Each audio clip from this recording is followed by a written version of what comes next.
Takto si Trumpovci vážia premiéra Roberta Fica. Premiér Fico neveril vlastným očiam, keď uvidel video, ktoré doslova do písmena Slovensku vyrazilo dýcht. Washington si pre neho prekvapil ozajstné prekvapenie. Pozrite sa na to.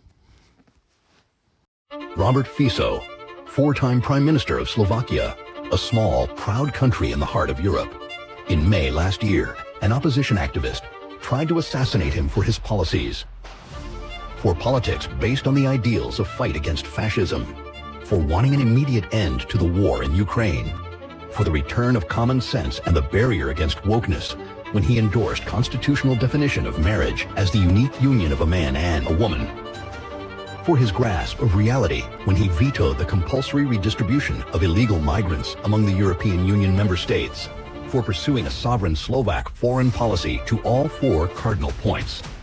For treasuring freedom of speech and rejecting the politics of single correct political opinion. For the first time, Prime Minister of the Slovak Republic is coming to CPAC. Appreciate very much the opportunity to address you.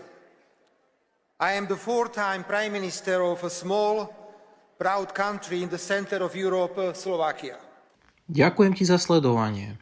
Budem rád za like, odber a sledovanie skupín, ktoré nájdeš v popise pod môjim videom.